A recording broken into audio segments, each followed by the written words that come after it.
One of the landmark inventions in human history was the ability to record sound. This technology allowed music to go from something only appreciated by a small number of rich people to something which could be enjoyed by millions. And it also allowed people to speak to others across vast distances and eventually led to a thing called podcasting. Learn more about the history of recorded sound and how we went from wax cylinders to MP3s on this episode of Everything Everywhere Daily.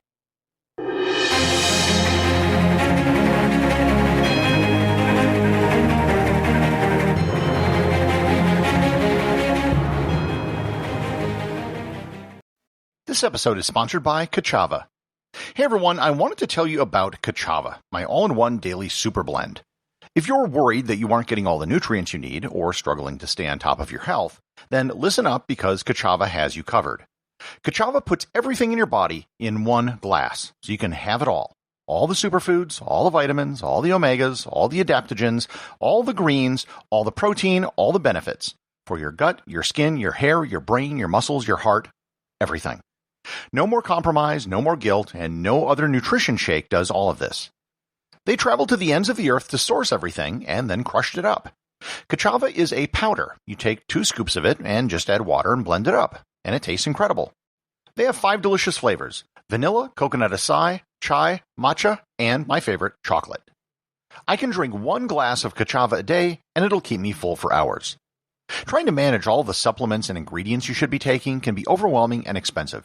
But now, Kachava makes clean, organic, superfood nutrition accessible to everyone. So, you gotta try Kachava for yourself. Kachava is offering 10% off for a limited time. Go to kachava.com/everywhere, spelled Kachava, and get 10% off your first order. That's kachava.com/everywhere.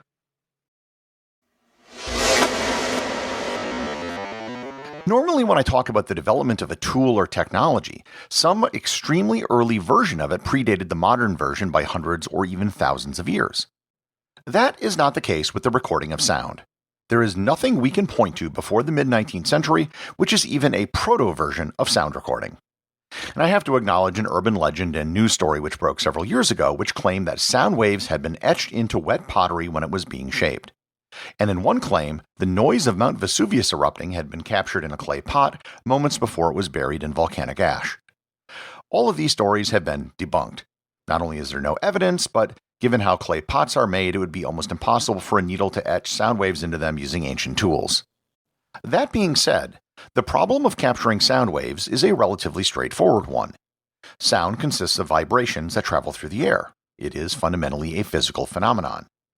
If you can convert the vibrations in the air to a physical object, then you could, in theory, capture the sound. The first person we have evidence of who was able to capture sound waves was the French inventor Edouard Leon Scott de Martinville. He created a device called a phonautograph. He designed the device to mimic the human ear with a drum that would vibrate from sound and then move a stylus that would make marks on a piece of paper covered in carbon black. The device was not designed to record sound intended for playback, but rather was simply a laboratory tool used to study sound waves. The idea of reversing the process to play back sound was still 20 years away.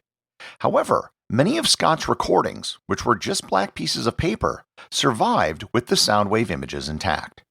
Researchers at the Lawrence Livermore National Labs in 2008 used digital audio tools to recreate the sound waves captured by Scott's phonautograph.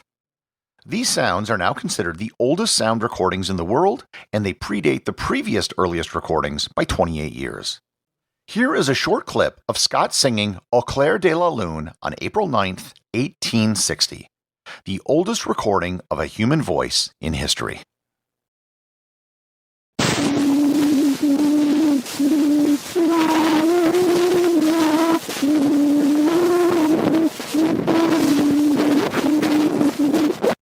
So, yeah, okay, the quality isn't very good. But then again, you can clearly identify a human voice, and most importantly, this was recorded 162 years ago.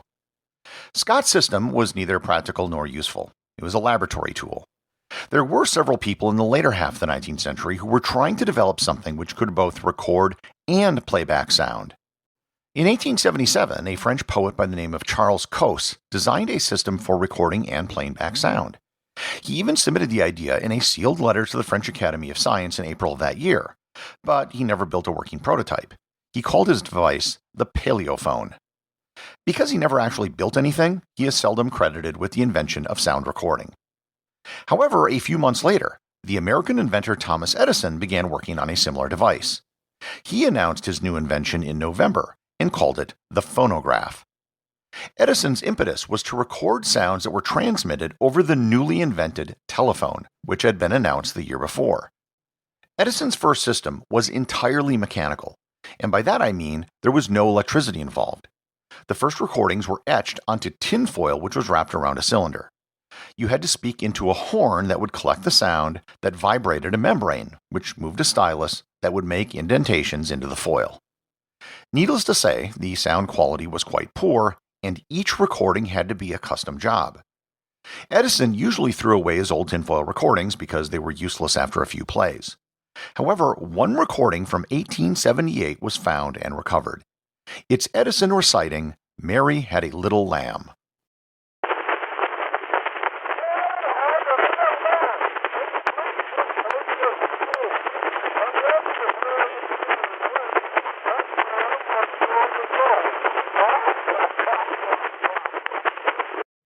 Again, the sound quality isn't great, but at least in this case you can actually make out the words. The first efforts at duplicating a recording involved hooking up the recording device to 10 different cylinders, and eventually it was possible to have over 100 cylinders all recording. However, if you wanted 100 more cylinders, you had to do a new recording all over again. To this extent, every recording was an original master copy. In the 1890s, one of the first recording stars was an African-American musician by the name of George W. Johnson. Johnson had the best-selling recordings in the country and may have sold as many as 50,000 cylinders. However, he had to literally record the same song hundreds of times in order to make all of the recordings. Here is a version of the Laughing Song that he recorded in 1898. So now, kind friend, just listen to what I'm going to say. I've tried my best to please you with my simple little lay. And now whether you think it's funny or a quiet bit of jab. Edison's system that required artists to record the same thing dozens of times a day simply wasn't sustainable. The solution came from an invention by Alexander Graham Bell's Volta Labs.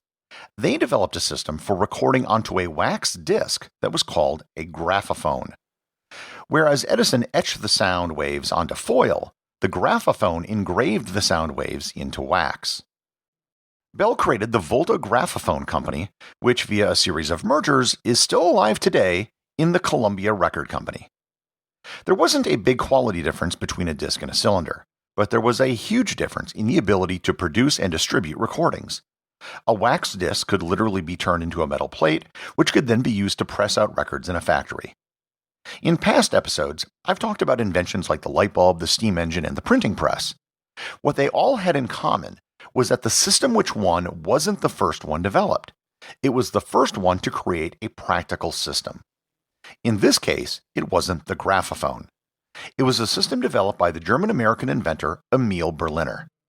He created a system called the gramophone, and you've probably seen at least one photo of a gramophone. It has a large horn where the sound comes out, and if you've ever seen a Grammy Award, it's a small statue of a gramophone. His gramophone players and records were the first to find real commercial success. The term gramophone was basically synonymous with record player in the early 20th century. The next big innovation in recording sound occurred in the early 20th century with the advent of the electrical microphone.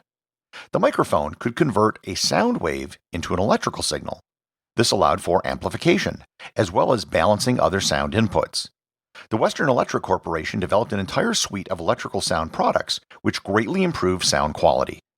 Amplification allowed for quieter instruments, such as strings, to be recorded on an equal footing with louder instruments, such as brass.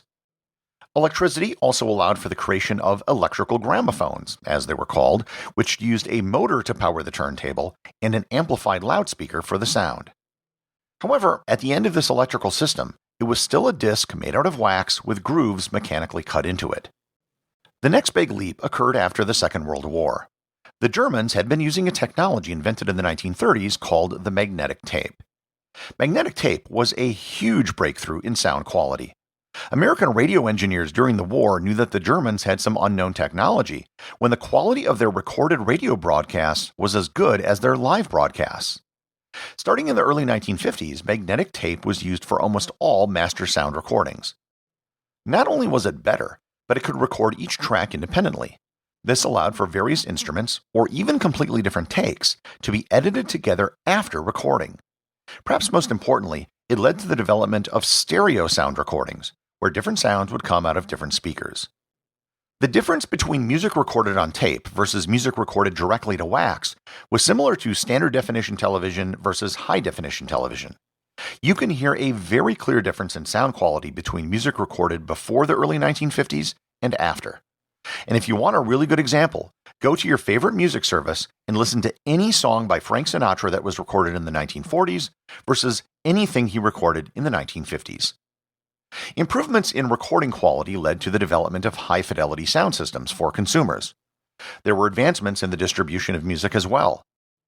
The quality of vinyl improved the sound quality of records, and a new format known as the long-playing disc, or LP, was also introduced, allowing more music to be played on a single record side.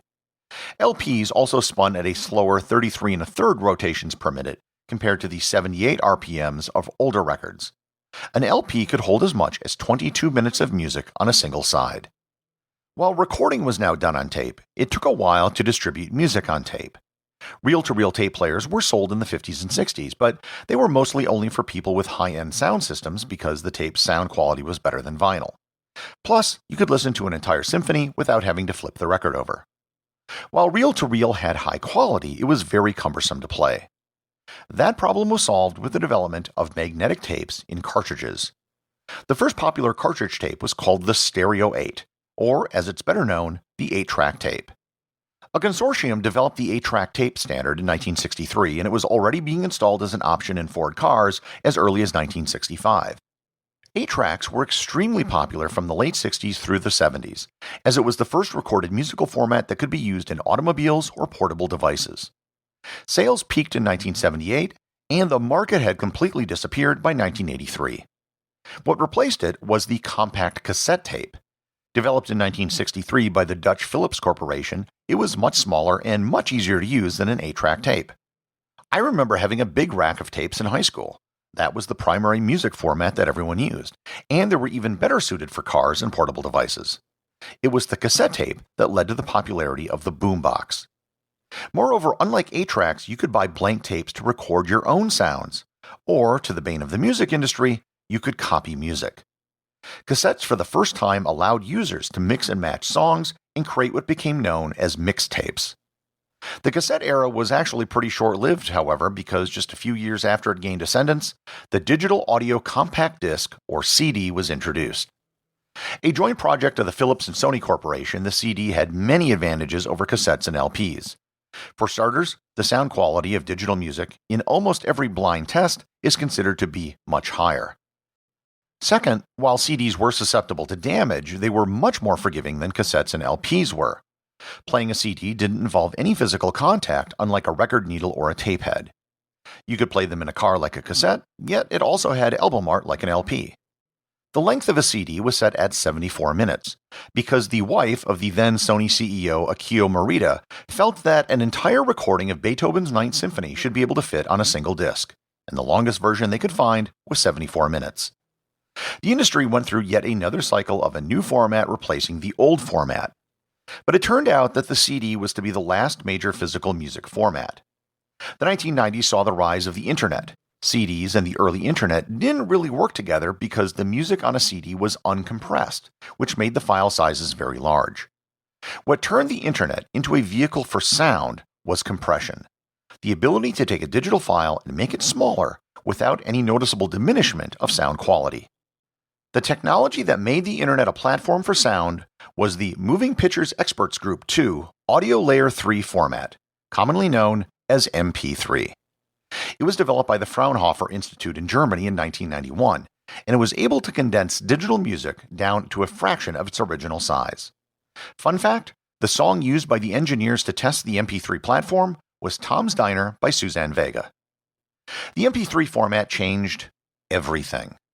Music went from being a physical object to data. When combined with a worldwide computer network like the internet, it meant that everyone could have everything. Instead of letting a friend copy your cassette tape, you could now share a music file with everyone in the world. This led to services such as Napster and LimeWire, where people traded music openly and for free. But the music industry wasn't going to have any of that, so they were all eventually shut down.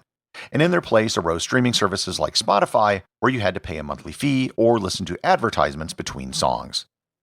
This too radically changed how people consumed music. Music used to be limited to what you owned. Now everyone has access to almost everything recorded all the time.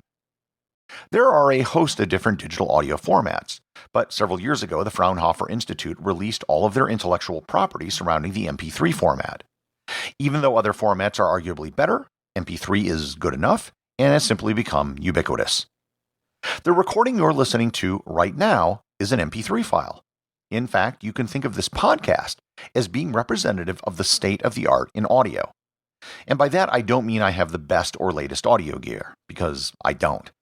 It's because I am able to record this entire episode by myself with common consumer products, upload it to a computer, and have tens of thousands of people around the world listen to it in just a matter of minutes.